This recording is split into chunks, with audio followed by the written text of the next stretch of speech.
Hello guys, good evening. तो कैसे हैं आप सब? आई होप आप सब अच्छे होंगे, घर पे होंगे, सुरक्षित होंगे। चलिए, तो यहाँ पे कर रहे थे हम सीबीएसई बोर्ड क्लास 9th के लिए चैप्टर 2। तो चैप्टर 2 हमारा क्या है? Is matter around us pure. हमारे चारों ओर जितने भी मैटर होते हैं वो प्योर होते हैं या नहीं होते हैं, इसके बारे में हम डिस्कस कर रहे थे। यहाँ पे पार्ट 1, पार्ट 2, कुछ पार्ट 3 में हम कुछ चीज़ें डिस्कस कर चुके थे। अब आते हैं नेक्स्ट पार्ट पे। तो यहाँ पे हम देख रहे हैं, क्या पढ़ रहे थे हम? How can we separate a mixture of two miscible liquids. हमें समझना है कि किस तरह से हम टू इमिसेबल लिक्विड्स को सेपरेट कर सकते हैं। तो ये जो पढ़ रहे हैं हम, क्या पढ़ रहे हैं? सेपरेशन पढ़ रहे हैं। सेपरेशन टेक्निक्स के बारे में पढ़ रहे हैं कि कैसे हम मिक्सचर्स को सेपरेट कर सकते हैं। तो यहाँ पे ये टर्म क्या आया है, क्वेश्चन कहा गया है, how can be separate a mixture of two immiscible liquids. अब इस सेपरेशन को समझने के लिए सबसे पहले तो हमें समझना चाहिए इमिसेबल लिक्विड्स क्या होते हैं। तो इमिसेबल लिक्विड समझते हैं आप क्या होता है? जिनकी डेंसिटी अलग अलग होती है और वो एक दूसरे में क्या नहीं होते, डिजोल्व नहीं होते, मतलब एक दूसरे से मिक्स नहीं होते, तो वो क्या हो जाते हैं? इमिसेबल।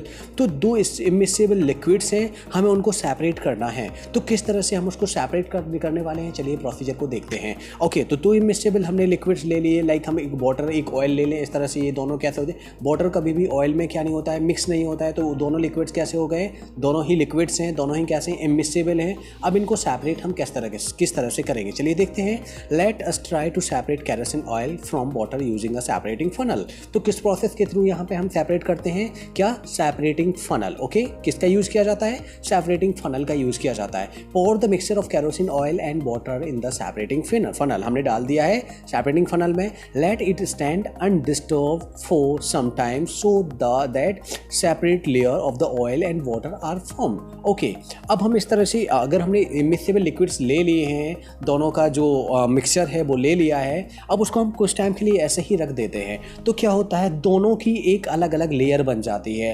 जो केरोसिन ऑयल होगा उसकी एक अलग लेयर बन जाएगी, जो वाटर होगी उसकी एक अलग लेयर बन जाएगी। Open the stop cock of the separating funnel and pour out the lower layer of water carefully. Close the stop cock of the separating funnel as the oil reaches the stop cock.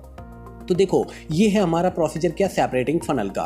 तो यहाँ पे हम देख रहे हैं separating funnel में, ये जो हमारा सेपरेटिंग फनल है, यहाँ पे हम देख रहे हैं कि यहाँ पे क्या है, हमने मिक्सचर ले लिया था किसका? केरोसिन ऑयल का और किसका? वाटर का। अभी पहले ये मिक्सचर था, अब मिक्सचर को हमने कुछ टाइम के लिए रख दिया ऐसे ही, तो केरोसिन ऑयल का जो है वो अलग लेयर बन गया है और वाटर का एक अलग लेयर बन गया है। अब देखें, अब यहाँ पे जो स्टॉप कॉक है, ये जो स्टॉप कॉक है, इसे हम क्या करेंगे? हल्का सा खोलेंगे। तो क्या होगा? इस यहाँ से जो नीचे वाला ये वाला पार्ट है, इससे क्या निकलने लगेगा? वाटर निकलने लगेगा।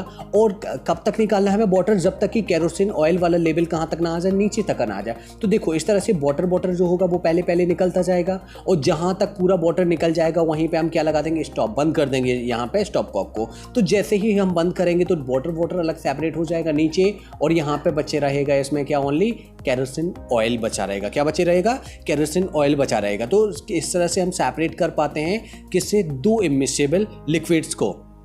ओके, तो यहाँ पे हम देख रहे हैं इसकी एप्लीकेशंस क्या क्या हैं, किस तरह से हम इसका यूज़ कर सकते हैं। तो separate mixture of oil and water. अगर हमारे पास ऑयल और वाटर का मिक्सचर है तो उसको सेपरेट करने के लिए हम किस प्रोसेस का यूज़ करेंगे? सेपरेटिंग फनल प्रोसेस का यूज़ करेंगे। Next point, in the extraction of iron from its ore. Iron निकालना है कहाँ में? इसके ओर से। While lighter slag is removed from the top. This method to leave the molten iron at the bottom in the furnace. तो जो molten iron को क्या, मोल्टन जो होता है वो क्या होता है? वो आ जाता है नीचे सरफेस पे, क्योंकि कैसा? उसका डेंसिटी हाई होता है। और जो लाइटर स्लैग होगा वो कहाँ? ऊपर वाली लेयर पे रहता है, तो कहाँ उसको अलग कर दिया जाता है। इस तरह से हम इनको क्या कर पाते हैं? सेपरेट कर पाते हैं। किस प्रोसेस के थ्रू? किस प्रोसेस? सेपरेटिंग फनल के थ्रू। किस टाइप के लिक्विड को? इमिसेबल लिक्विड्स को सेपरेट कर पाते हैं। The principle is that immiscible liquid separating out in the layer depending on their density. तो किस पे डिपेंड करता है मेन? इसका डेंसिटी अलग अलग होती हैं लिक्विड्स की, तभी हमारी लेयर अलग अलग बनती हैं। अगर डेंसिटी अलग अलग नहीं होगी तो उन लिक्विड्स को सेपरेट करना पॉसिबल नहीं हो पाएगा, क्योंकि उस टाइम पे वो लिक्विड कैसे? इमिसेबल लिक्विड्स नहीं होंगे। फिर कैसे हो जाएंगे? वो लिक्विड मिक्सेबल लिक्विड्स हो जाएंगे। क्लियर है?